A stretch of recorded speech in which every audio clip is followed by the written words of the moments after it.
Music can lift us out of depression.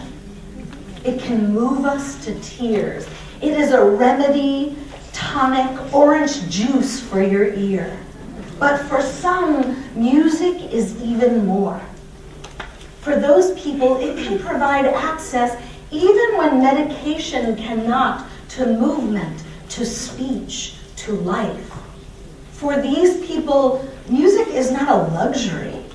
It is a necessity. Oh, I once was lost, but now, oh, there you are, was blind, but now I see. Well, all of a sudden, her head came down from the ceiling and she made eye contact with me. They always took a couple verses in.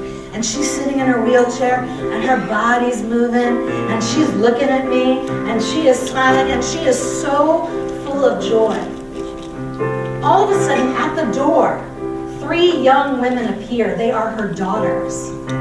And they just happen to be there to visit with her. Well, what a beautiful moment for them to walk in on, because they were not used to seeing their mother do quite else but sit in her chair. So they came in and were just delighted to see their mother looking and smiling and singing. So the daughters came and we sang together. When I walked into the shelter that day and I saw all these cots filled with seniors, hundreds and hundreds of seniors, I had a moment.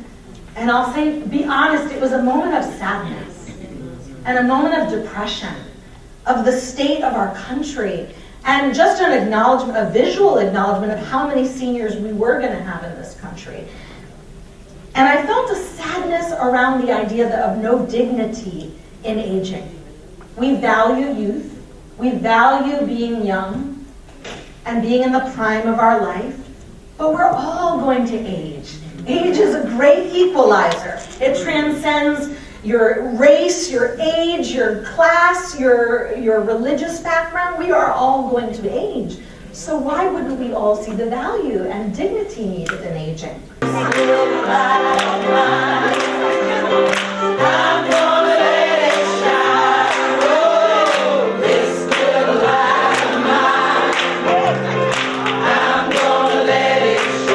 So one day, his aide is walking him down the hallway, and I happened to be there because we were in a session. Well, his body got so filled with shame and rage that he cocked his hand back and he raised his fist as if he wanted to hit his caregiver. And I made eye contact with his caregiver in that moment, and I said, that song, and this may seem really antithetical in a moment when you think you're about to get punched, but I was like, that song that he likes? She was like, oh yeah, that Hebrew song about peace.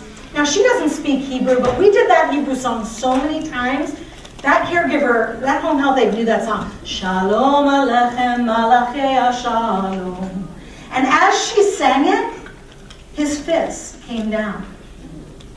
And his eyes connected with her. And he was suddenly there with her in the room. And his cooperation returned. I realized that creative engagement for caregivers would support the cause of dignity in aging. It's home by home, hospital unit by hospital unit, senior center by senior center. Every person in this room is important for this movement. And our caregivers deserve our attention as they care for our loved ones. So when I go back to our mission, I realize, yes, this actually does meet our mission. Because when someone's day-to-day life as a caregiver and cared for is improved, we are meeting our goal. And I say to